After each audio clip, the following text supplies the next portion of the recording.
Desde una edad temprana, Charles Babbage se mostró interesado en las máquinas capaces de realizar tareas humanas. De niño, su madre le llevaba a muchas de las salas de exposiciones y museos de maravillas que florecieron en Londres a comienzos de la década de 1800. Babbage conocía los dispositivos de Pascal y Leibniz, pero intentaba hacer algo más complejo. Quería construir un método mecánico para tabular logaritmos, senos, cosenos y tangentes. A tal efecto, adaptó una idea que se le había ocurrido al matemático francés Gaspard de Prony en la década de 1790. A fin de crear tablas logarítmicas y trigonométricas, de Prony descomponía todas las operaciones en pasos muy simples que implicaban solo sumas y restas. Luego proporcionaba instrucciones fáciles de modo que un conjunto de trabajadores humanos con pocos conocimientos de matemáticas pudieran realizar esas sencillas tareas y a continuación trasladar sus respuestas al siguiente conjunto de trabajadores. En otras palabras, creó una cadena de montaje. Después de un viaje a París, en el que tuvo conocimiento del método de Prony, Babbage comprendió que hasta las tareas matemáticas complejas podían descomponerse en pasos que se redujeran al cálculo de diferencias finitas, mediante simples sumas y restas. Babbage inventó un modelo de mecanizar este proceso y lo llamó máquina diferencial. Esta podía tabular cualquier función polinómica y proporcionaba un método digital para aproximar la solución en ecuaciones diferenciales. Basándonos en los dispositivos Pascal, Babbage dio algunos ingeniosos artimañas que permitieron que los ejes y ruedas dentadas hicieran los cálculos. La máquina era conceptualmente una auténtica maravilla. El gobierno británico se quedó impresionado, al menos al principio. Pero el proyecto tropezó con dos problemas. En primer lugar, ni Babbage ni el ingeniero al que contrató tenían las destrezas necesarias para conseguir que el aparato funcionara. Y en segundo lugar, Babbage empezó a pensar en algo mejor. La nueva idea de Babbage, que concibió en 1834, era crear un computador universal capaz de realizar toda una serie de operaciones distintas basadas en un programa de instrucciones dadas. Así, podría hacerse que realizara una tarea y luego alterarlo para que pasara a realizar otra. Babbage denominó a su propuesta máquina analítica. Originalmente había utilizado un tambor metálico tachonado de puntas para controlar cómo giraban los ejes, pero luego se dedicó a estudiar, como también lo hizo Ada, el telar automático inventado en 1801 por el francés Joseph-Marie Jacquard, que había transformado la industria del tejido de la seda. Jacquard inventó un método que utilizaba tarjetas con agujeros perforados. Los agujeros determinaban qué ganchos y varillas se activaban en cada pasada del tejido, automatizando así la creación de patrones intrincados. Babbage compró un retrato de Jacquard y empezó a exhibirlo en sus tertulias de los sábados por la tarde. El lienzo representaba el invento sentado en un sillón, con un telar al fondo y sosteniendo un par de calibradores sobre unas tarjetas perforadas rectangulares. Cuando el príncipe Alberto, el esposo de la reina Victoria, asistió a una de las tertulias de Babbage, le preguntó por qué el tapiz le resultaba tan interesante. Babbage le respondió: ayudará sobremanera a explicar la naturaleza de mi calculadora, la máquina analítica. Pocas personas, sin embargo, supieron ver la belleza de la nueva máquina propuesta por Babbage, y el gobierno británico no sintió inclinación alguna a financiarla, por más que lo intentó. Babbage apenas logró ser noticia en la prensa popular o las revistas científicas. No obstante, encontró una fiel creyente, Ada Lovelace. Supo apreciar plenamente el concepto de una máquina universal y, lo que es más importante, previó un atributo que podría hacer que fuera realmente asombrosa. Potencialmente podía procesar no solo números, sino también cualesquiera notaciones simbólicas, incluidas las musicales y artísticas. Empezó a bombardear a Babbage con cartas. Su objetivo era trabajar como socia y relaciones públicas, a fin de tratar de conseguir apoyo para construir la máquina analítica. Estoy muy impaciente por hablar con usted, escribió a comienzos de 1841. Le daré una pista acerca de la temática. Me da la impresión de que en algún momento futuro usted pueda hacer que mi mente se subordine a alguno de sus planes y objetivos. Si así fuera, si alguna vez pudiera ser digna o capaz de ser utilizada por usted, mi mente será suya. Al cabo de un año, se presentó una oportunidad. Las notas de Lady Lovelace. En su búsqueda de apoyos para la máquina analítica, Babbage había aceptado una invitación para hablar ante el Congreso de Científicos Italianos, celebrado en Turín. Allí, tomando notas, estaba un joven ingeniero militar, el capitán Luigi Menabrea, y con la ayuda de Babbage, publicó una descripción detallada de la máquina en francés. Uno de los amigos de Ada le sugirió que tradujera el artículo de Menabrea. Aquella era una oportunidad para servir a Babbage y demostrar su talento. Cuando terminó, informó de ello a Babbage, que se mostró encantado, pero también algo sorprendido. Le pregunté por qué no había escrito ella misma un trabajo original sobre un tema que conocía tan íntimamente. ¿Explicaría a Babbage? A lo que ella replicó que no se le había pasado por la cabeza. Por entonces, las mujeres normalmente no publicaban trabajos científicos. Empezó a trabajar en un apartado que tituló Notas de la traductora y que acabó teniendo una extensión de más del doble que la del artículo original. Sus notas, firmadas con las iniciales A.A.L. por Augusta Ada Lovelace, se hicieron más famosas que el propio artículo y estaban destinadas a convertirse en un ícono en la historia de la informática. En el verano de 1843, Ada y Babbage intercambiaron numerosas cartas y en otoño mantuvieron muchas reuniones después de que ella se trasladara de nuevo a su casa en Londres. En sus notas, Ada analizaba 4 conceptos que tendrían resonancia histórica un siglo después, cuando finalmente naciera el computador. El primero era el de una máquina universal, una que no solo fuera capaz de realizar una tarea predeterminada, sino que pudiera programarse y reprogramarse para hacer una serie de tareas ilimitada y variable. En otras palabras, imaginó el computador moderno. Este concepto era el núcleo de su nota A, que subrayaba la distinción entre la máquina diferencial original de Babbage y su nueva propuesta de máquina analítica. Los límites de la aritmética se vieron superados en el momento en que surgió la idea de aplicar tarjetas. La máquina analítica no tiene nada en común con las meras máquinas de calcular, ocupa plenamente un lugar propio. Al permitir a un mecanismo combinar símbolos generales en sucesiones de variedad y alcances ilimitados, se establece un vínculo de unión entre las operaciones de la materia y los procesos mentales abstractos. Son frases algo densas, pero merece la pena leerlas con atención, puesto que describen la esencia de los ordenadores modernos. Además, Ada daba vida al concepto con florituras poéticas. La máquina analítica teje patrones algebraicos igual que el telar Jacquard teje flores y hojas, escribió. Cuando Babbage leyó la nota A, se mostró encantado y no hizo ningún cambio. El segundo concepto significativo de Ada se deriva de esa descripción de una máquina universal. Supo ver que sus operaciones no tenían por qué limitarse de las matemáticas y los números, basándose en la extensión de Morgan del álgebra en una lógica formal. La máquina analítica podía, en teoría, incluso realizar operaciones con notación musical, suponiendo, por ejemplo, que las relaciones fundamentales de los sonidos tonales en la ciencia de la armonía y de la composición musical fueran susceptibles de tal expresión y tales adaptaciones, la máquina podría componer elaboradas y científicas obras musicales de cualquier grado de complejidad. Esta idea se convertiría en el concepto esencial de la era digital. Cualquier clase de contenido, datos o información, música, texto, imágenes, números, símbolos, sonidos, video, podía expresarse en forma digital y ser manipulada por máquinas. Ni siquiera el propio Babbage supo verlo plenamente, ya que se centró en los números. Pero Ada comprendió que los dígitos de las ruedas dentadas podían representar otras cosas además de cantidades matemáticas.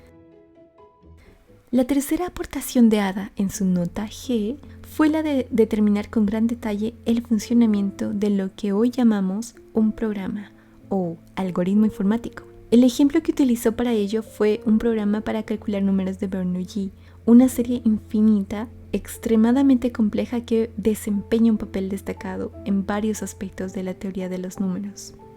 Para demostrar cómo la máquina analítica podía generar números de Bernoulli, Ada describió una secuencia de operaciones y luego elaboró un gráfico mostrando cómo se codificaría cada una de ellas en la máquina.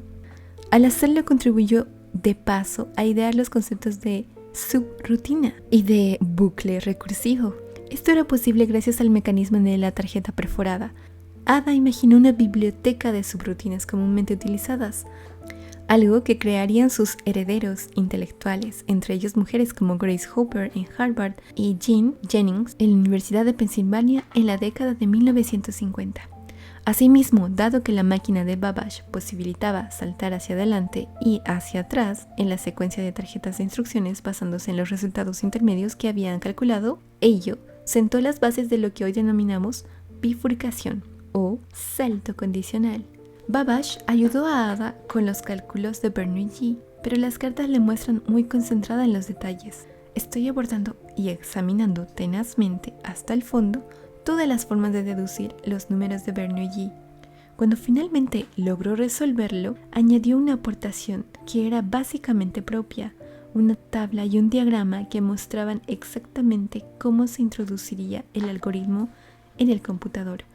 Era una lista numerada de instrucciones, de códigos que incluía registro de destino, operaciones y comentarios. He trabajado sin cesar y con más éxito durante todo el día, le escribió a Babbage. Admirará usted en extremo la tabla y el diagrama. Los he elaborado con sumo cuidado. Fue principalmente este diagrama que acompañó los complejos procesos necesarios para generar números de Bernoulli, lo que le valdría a Ada el elogio por parte de sus posteriores admiradores de haber sido la primera programadora informática del mundo. Ello resultó algo difícil de defender. Babbage ya había formulado, al menos en teoría, más de 20 explicaciones de procesos que la máquina podría finalmente realizar, pero ninguna de ellas fue publicada y tampoco había ninguna descripción clara del modo de secuenciar las operaciones. Por lo tanto, es justo decir que el algoritmo y la descripción detallada del programa para generar números de Bernoulli fueron el primer programa informático publicado en la historia, y las iniciales que figuraban al final eran las de Ada Lovelace. Había otro concepto significativo que introdujo en sus notas y que evoca el relato de Frankenstein, escrito por Mary Shelley. Dicho concepto planteaba lo que todavía hoy constituye el tema metafísico más fascinante en relación con los ordenadores, el de la inteligencia artificial. ¿Pueden pensar las máquinas? Ada creía que no. Una máquina como la de Babbage podía realizar operaciones según ciertas instrucciones, afirmaba, pero no podía albergar ideas o intenciones por sí misma. La máquina analítica no tiene en absoluta pretensión alguna de originar nada, escribió en sus notas. Puede hacer cualquier cosa que sepamos cómo ordenarle. Ada quería que su trabajo fuera considerado un artículo científico serio y no una mera apología pública, de modo que al comienzo de sus notas señaló que no iba a ofrecer opinión alguna sobre la renuencia del gobierno a seguir financiando los esfuerzos de Babbage. Ello no le gustó a este último, que procedió a escribir un largo panfleto atacando al gobierno. Quería que Ada lo incluyera en sus notas sin que apareciera su nombre, como si fuera la opinión de ella. Pero Ada se negó. No quería haber comprometido su trabajo. Y entonces escribió a Ada, pidiéndole que retirara su artículo. Esta vez fue ella la que montó en cólera. Mi querido Babbage, le escribo diciéndole que retirar la traducción y las notas sería deshonroso e injustificable. Babbage se echó atrás y aceptó que su escrito fuera publicado por separado en otra revista. La respuesta de Ada a aquella disputa fue una extraña carta a Babbage, escrita en un tono arrebatado y que mostraba vívidamente sus malhumores, euforias, ilusiones y pasiones. Le adulaba y le reprendía, le elogiaba y le denigraba. En un momento dado comparaba los motivos de ambos. Mi principio inquebrantable es esforzarme en amar la verdad y a Dios por encima de la fama y la gloria, afirmaba. El suyo es amar la verdad y a Dios, pero amar aún más la fama, la gloria y los honores. Tras sentar aquellas bases, le ofrecía un acuerdo. Debía forjar una alianza empresarial y política. Ella aplicaría sus contactos y su persuasiva pluma al esfuerzo de Babbage por construir su máquina analítica si, y solo si, él le dejaba tener el control de sus decisiones empresariales. Le doy la opción de elegir y le ofrezco mis servicios y mi intelecto, le escribió. No los rechaza a la ligera. En algunos pasajes la carta parecía un pliego de condiciones para fundar una empresa conjunta o un acuerdo prenupcial, incluyendo hasta la posibilidad de un arbitraje. Sus impresionantes trabajos matemáticos y sus imaginativas ideas surgieron en pleno drama de Medora Lade y entre brotes de una enfermedad que la volvieron dependiente de unos opiáceos que acentuaron sus cambios de humor. Al final de la carta le escribía a Babbage: mi querido amigo, si supiera qué triste y horribles experiencias he vivido, de formas que no puede usted imaginar, sentiría que hay que darle algún peso a mis sentimientos. Ada estaba convencida de que Babbage aceptaría su oferta de convertirse en socios empresariales, pero Babbage juzgó más prudente declinar la oferta. Fue a ver a Ada y rechazó todas las condiciones. Aunque nunca volverían a colaborar en temas científicos, su relación sobrevivió. Creo que ahora Babbage y yo somos más amigos que nunca, le escribía a Ada a su madre unas semanas después. Aquel mismo mes, septiembre de 1843, su traducción y sus notas aparecieron finalmente en la revista. Durante un tiempo, Ada pudo disfrutar de los elogios de sus amigos y esperar que, como su mentora, Mary Somerville, le tomaran en serio en los artículos científicos y literarios. La publicación hizo que por fin se sintiera como una persona completamente profesional. Babbage no consiguió más financiación para sus máquinas. Estas jamás llegaron a construirse y él murió en la pobreza. En cuanto a Lady Lovelace, nunca volvió a publicar ningún otro artículo científico. Lejos de ello, su vida emprendió una espiral descendente y se volvió adicta al juego y a los opiáceos. Durante su último año de vida libró una batalla extremadamente dolorosa contra el cáncer de útero, acompañada de constantes hemorragias. Cuando murió, en 1852, fue enterrada cumpliendo una de sus últimas voluntades, en una tumba campestre junto al del padre poeta al que nunca llegó a conocer y que había muerto a la misma edad que ella. La revolución industrial se basó en dos grandes conceptos que resultaron trascendentales por su simplicidad. Hubo innovadores a los que se les ocurrieron formas de simplificar esfuerzos dividiendo las grandes tareas en otras, más pequeñas y más fáciles. Luego, comenzando en la industria textil, hubo inventores que encontraron formas de mecanizar los distintos pasos de modo que estos pudieran ser ejecutados por máquinas, muchas de ellas impulsadas por vapor. Basándose en ideas de Pascal y Leibniz, Babbage trató de aplicar estos dos procesos a la producción de cómputos, creando un precursor mecánico del ordenador moderno. Su salto conceptual más significativo fue la idea de que tales máquinas no habían de destinarse a realizar un único proceso, sino que, lejos de ello, podrían programarse y reprogramarse mediante el uso de tarjetas perforadas.